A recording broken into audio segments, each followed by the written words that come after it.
$3700-টার মতো টাকা পাঠিয়েছে। নবীনের কাছ থেকে এভাবে আর কতদিন টাকা নিবা? এভাবে বলতেছো কেন? ওই কিন্তু বন্ধু মানুষ, বিপদে তো বন্ধুই কাজে আসবে। তাছাড়া ঢাকা শহরে আমাদের কেই বা আছে যে টাকা পাঠাবো?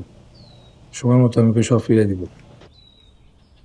আচ্ছা, রবিন বলতেছিল আম, চেষ্টা করতেছে আমাদেরকে কলকাতা পাঠিয়ে দিতে, ওর একটা আত্মীয়র মাধ্যমে।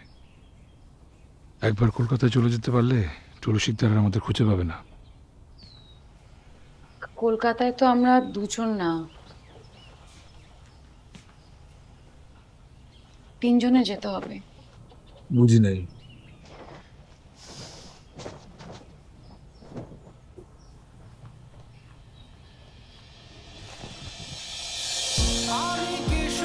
সত্যি?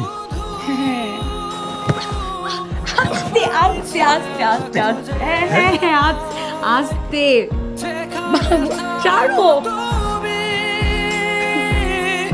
আমাকে বয়ে নিয়ে যায়, চেয়ে দেখো না নয়নে আমার, খুঁজে নিও আজ মনের কথা, কত কার রব যে আধার জেনে